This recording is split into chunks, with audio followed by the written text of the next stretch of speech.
नमस्कार दोस्त, इस समय आप देख रहे हैं फौजी ग्रुप चैनल। मैं हूं शिव कुमार यादव। स्वागत है इस नए वीडियो में।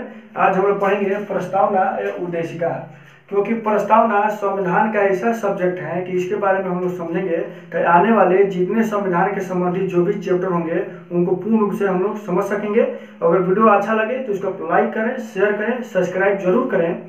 अब क्या है कहते हैं कि प्रस्तावना, इसका तात्पर्य क्या है, एकदम बिल्कुल आसान भाषा से हम समझेंगे, क्योंकि ये जानते हैं कि भारतीय संविधान का जो मूल आदर्श है वो प्रस्तावना है।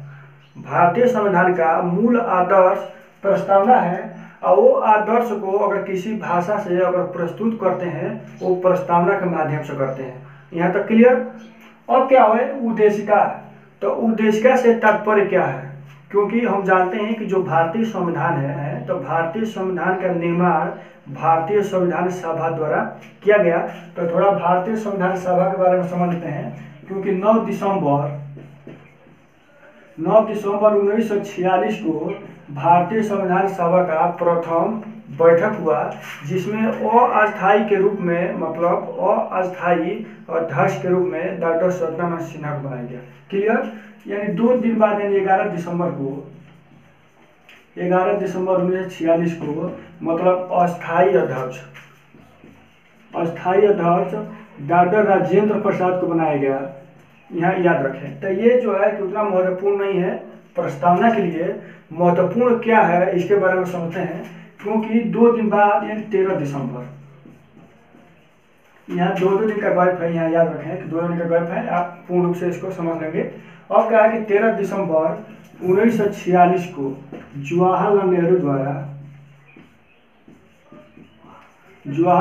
द्वारा एक उद्देश्य प्रस्ताव किया गया। याद रखें, उद्देश्य प्रस्ताव किया गया कि जो भारतीय संविधान है इसका रूपरेखा कैसे तैयार किया जाएगा, कैसे बनाया जाएगा, ये जवाहरलाल नेहरू द्वारा ये उद्देश्य प्रस्ताव किया गया। अब यही उद्देश्य जो है कि लास्ट में प्रस्तावना के रूप में उभर करके सामने आया। क्लियर। यहाँ तक आप समझ गए कि यही जो उद्देश्य है ये लास्ट में चल करके प्रस्तावना के रूप में उभर करके सामने आया। ये कब आया, तो जब ये संविधान बन के जब तैयार हो गया, यानी 26 नवंबर 1949 को, उसी दिन जो है कि अभी इसका भी रूपरेखा उसी दिन बन करके तैयार हो गया। क्लियर। अब क्या है कि एक और क्वेश्चन आता है कि ये संविधान बनने में कितना टाइमिंग लगा, तो टाइमिंग इसका 2 वर्ष 11 महीना 18 दिन लगा। ये जो है कि लागू कब किया गया, तो आप जानते हैं कि 26 जनवरी 1950 को, जिसको हम लोग गणतंत्र दिवस के रूप में मनाते हैं। यहाँ तक ये बेसिक है, ये हम लोग समझ लिए। अब आते हैं कि जो प्रस्तावना है, तो प्रस्तावना को कुछ ऐसे विद्वान हैं जो अपना अच्छे शब्द से संबोधित किए। तो दूसरी बात ये होता है, एक और बात आती है, उसको समझने से पहले एक और बात समझ लेते हैं कि ये जो बहुत सारे कंपटीशन में कंफ्यूज करता है कि ये जो प्रस्तावना है ये कहाँ से लाया गया। क्या है ये प्रस्तावना कहाँ से लाया गया, तो ये जो है कि अमेरिका से लाया गया। क्या है, अमेरिका से प्रस्तावना को लाया गया। अब यह कंफ्यूज होता है कि अमेरिका से ये प्रस्तावना को लाया गया, लेकिन इसका भाषा, जो प्रस्तावना का भाषा है वो लाया गया ऑस्ट्रेलिया से इसका भाषा लाया गया। तो यहाँ बहुत सारे कंफ्यूज होता है। अगर क्वेश्चन में पूछता है कि प्रस्तावना कहाँ से लाया गया, तो बता सकते हैं कि अमेरिका से लाया गया। अगर उसका भाषा पूछता है तो वो ऑस्ट्रेलिया से लाया गया। ठीक है। कुछ ऐसे विचारक हैं जो इसको अच्छे मतलब शब्द से संग्रहित किए हैं, उसके बारे में समझ लेते हैं। क्योंकि N.A. पालकी वाला उन्होंने ये बताया है कि जो ये प्रस्तावना है ये संविधान का जो है कि चरित्र पत्र है। क्या है, चरित्र पत्र है। ये कौन बताए हैं, ये जो है कि आपका N.A. पालकी वाला ने ये प्रस्तावना को बोला है कि ये भारतीय संविधान का ये चरित्र पत्र है।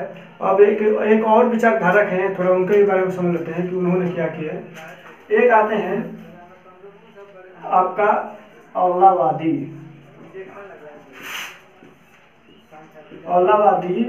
कृष्णस्वामी अय्यर। तो इसके बारे में समझ लेते हैं कि औलावादी कृष्णस्वामी अय्यर ने, इन्होंने जो प्रस्तावना है, इस प्रस्तावना को संविधान का जो है कि कुंजी बोले हैं या आत्मा क्या बताए हैं कि आत्मा है या कुंजी है। ये जो प्रस्तावना है, ये प्रस्तावना को जो है केवलावादी कृष्णस्वामी ने ये बताया है कि ये जो है कि प्रस्तावना संविधान का आत्मा है या कुंजी है। तो एक क्वेश्चन यहाँ भी कंफ्यूज होता है, क्योंकि जो आपका डॉक्टर भीमराव अंबेडकर ने उन्होंने भी संविधान को जो है कि आत्मा करके पुकारे हैं। तो ये बात इस मतलब क्वेश्चन को हम कैसे ढूंढेंगे, तो इसको थोड़ा समझ लेते हैं। क्योंकि अगर कोई व्यक्ति का नाम आता है कि कोई व्यक्ति के माध्यम से जो है कि संविधान को आत्मा कहा गया है, तो वो है आपका मौलिक अधिकार। मौलिक अधिकार अनुच्छेद 32, मौलिक अधिकार अनुच्छेद 32 को जो है कि भीमराव अम्बेडकर ने संविधान को आत्मा कहे हैं। तो अगर कोई व्यक्ति का नाम रखता है तो ये है कहा है कि मौलिक अधिकार अनुच्छेद 32, और यहाँ अगर व्यक्ति का नाम नहीं रखा जाता है तो आप आसान भाषा से समझ सकते हैं कि अगर आत्मा पूछता है तो उस संविधान का जो है कि प्रस्तावना है। क्लियर। अब क्या है कि दो बात और आती है, क्योंकि ये संविधान का जो ये प्रस्तावना है, इसको सर्वोच्च न्यायालय में इसको प्रस्ताव रखा गया कि ये जो प्रस्तावना है ये बताइए कि ये भारतीय संविधान का अंग है कि नहीं है। तो यहाँ ये हुआ कि इसके भी बारे में समझ लेते हैं कि बेरूबारी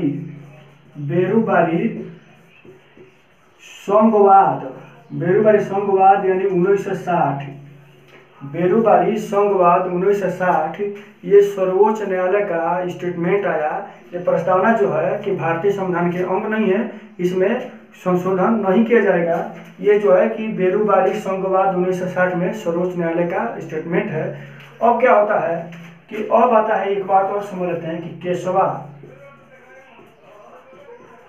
चंद्र, याद रखिए केशवा चंद्र जो है कि भारतीय ने, केशवा चंद्र भारतीय केरल राज्यवाद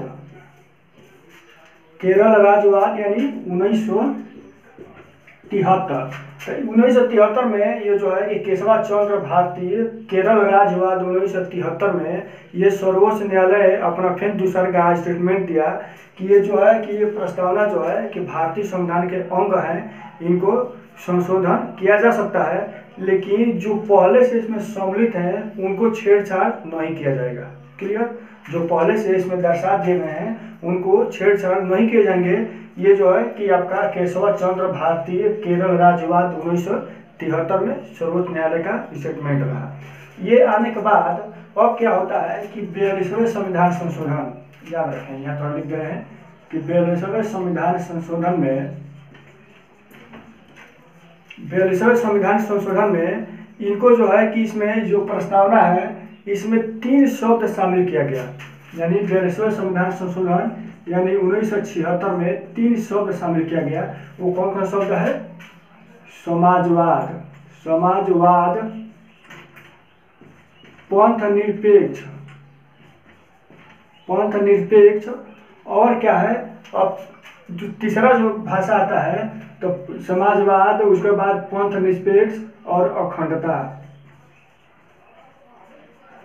तो अब आते हैं एक हम जो है कि पहले से दर्शा लेते हैं कि इसका मतलब क्या होता है। जो शब्द दर्शाए गए हैं इसका मतलब क्या है, तो इसके बारे में समझ लेते हैं। और कुछ प्रस्तावना के ऐसे शब्द हम जो है कि इस पर दर्शा दिए हैं ताकि हम लोग समझ सकें कि इसका मतलब क्या होता है।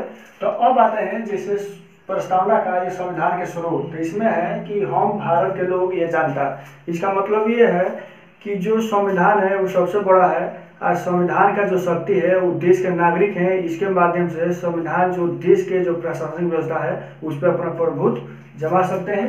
तो इसको आप कंफ्यूज नहीं होना है, इसको आप याद कर सकते हैं।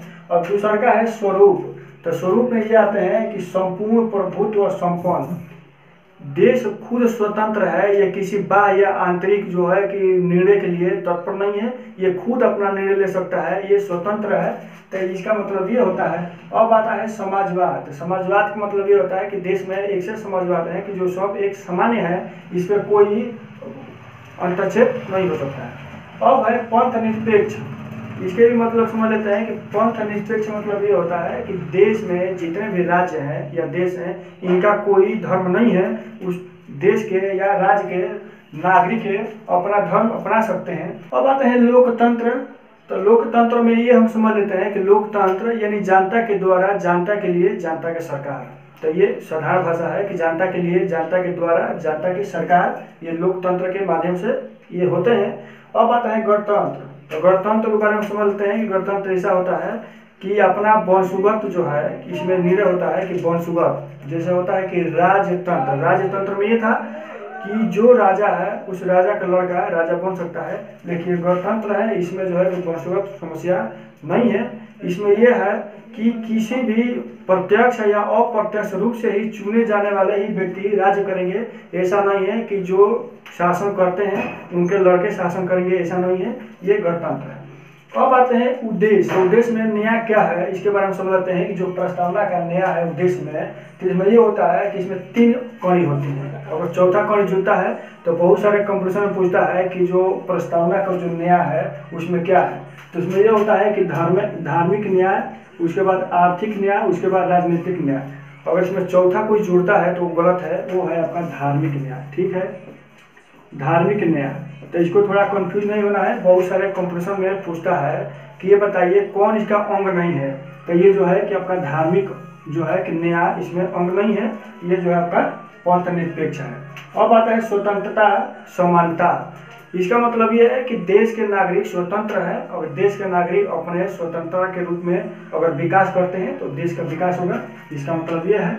अब होता है भारत का व्यक्ति का जो गरिमा है, तो एक सबका एक मान समान है, तो अपना गरिमा, अपना अस्तित्व खुद जो है कि सबके लिए एक समान है।